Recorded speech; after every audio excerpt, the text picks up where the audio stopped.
এখানেও আমি একটি মায়াপুরী নির্মাণ করে বসে থাকবো, আর আমার মনের আশা আমি পূর্ণ করিব, আমার মনের আশা আমি পূর্ণ করিব।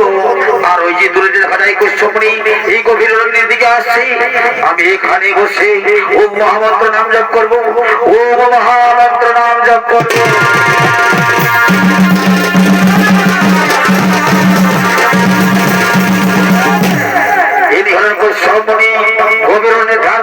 করছে না বাবা, আর কশ্যপনির ভূমিকা যিনি দেখাবে ইনি হলেন চন্দনপুর সর্ববাংলা চরিত্র বাড়ির এক বরিষ্ঠ শিল্পী, নৃত্য শিল্পী দিগ্বিজয় সিং সরকার।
আমি বলে ধ্যান করবো, কিন্তু কোথাও থেকে কোন কোন শব্দ এবং মহামন্ত্র নাম ভেসে আসছে।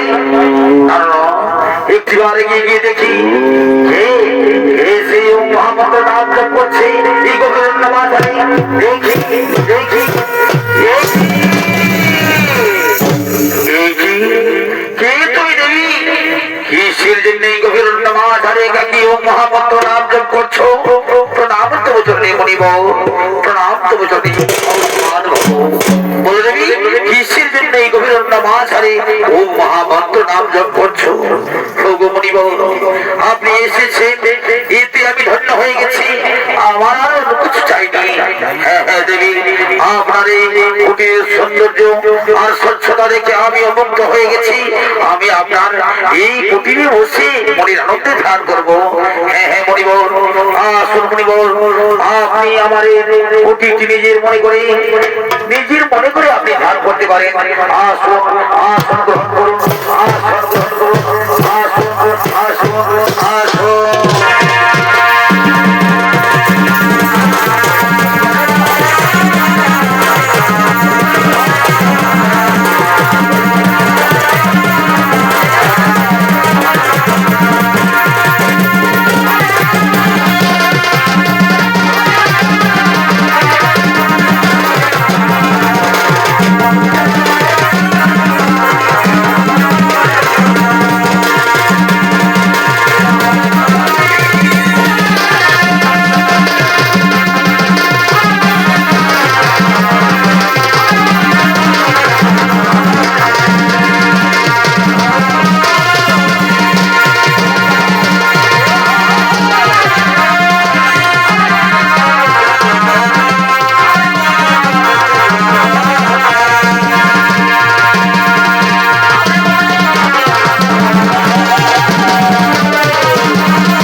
চাই দেবী, বলো বলো কি বলছো?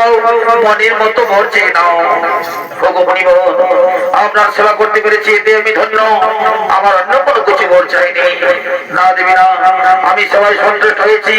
আমি যখন তোমায় বর দেবো বলেছি তখন মনের মতো বর চেয়ে নাও, মনের মতো বর চেয়ে নাও। হ্যাঁ হ্যাঁ মনি বল, আপনি যদি সবাই সন্তুষ্ট হয়ে আমায় বর দিবেন তাহলে আমায় এই বর দিন যেন আমি তোমায় প্রতিরূপে পাই।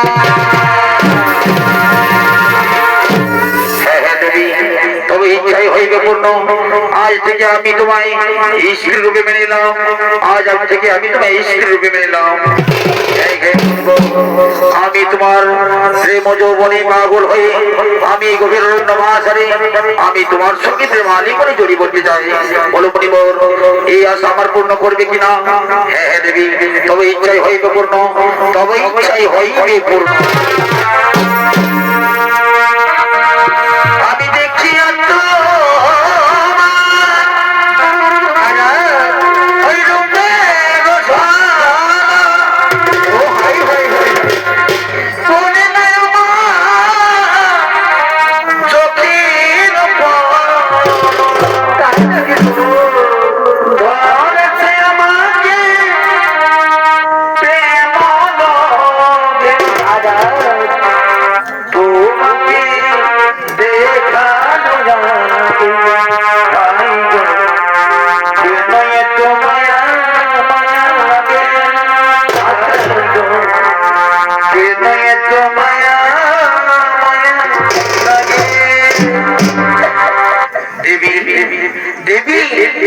তোমার প্রেমে পাগল হয়ে আমার আর মন ধরতে হচ্ছে না, আমার মন বড়ই ছটফট করছে। এসো দেবী, এসো আলিঙ্গন দাও, এসো দেবী আলিঙ্গন দাও। আমি নতুন করে তোমাকে অথচ আমার ফিরে পেতে বড় বুঝে তুমি দূরে রেখো না প্রিয়া রে, প্রিয়া রে, ও প্রিয়া রে। ওগো মোর মণিবর দেবতা, ওগো মোর মণিবর দেবতা, এই প্রেমালিঙ্গনের পরে আমায় একটি কথা দাও। এই প্রেমালিঙ্গনের আগে আমায় একটি কথা দাও। আমাদের এই মিলনের ফলে যে সন্তান জন্মগ্রহণ করবে সেই সন্তান যেন কার রূপে জন্মগ্রহণ করবে। হ্যাঁ হ্যাঁ দেবী, আমি যখন তোমায় কথা দিয়েছি তবে ইচ্ছাই হইবে পূর্ণ, তবে ইচ্ছাই হইবে পূর্ণ।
বা নাম কোথায় ধর এই করিল মনীষী যুবক ওরে পুত্র সহস্রপত্রের মতো তেজ তাই আজ নাম হলো অসুর সম্রাট সুরপুত্র ওরে পুত্র সেই করি পুত্র এ হলো ওর পিতা বৈশ্বমণি আর আমি হলাম তোর মাতা অসুর কন্যা সুরমারে ওরে পুত্র ফেলেছে আমার মায়ের চোখের জল ওই দেবতারা ফেলেছে আমার মায়ের চোখের জল তাই মার প্রতিজ্ঞা পূরণ করার জন্য ওরে পুত্র আমি প্রতিজ্ঞা করেছি ইন্দ্রের আসবা আমি অধিকার করে নেব যাওরে পুত্র আর কাল বলবনা করে অতি শীঘ্রই ঈশ্বরকে ইন্দ্রের আসবা আদায় করে দখল করে অধিকার করে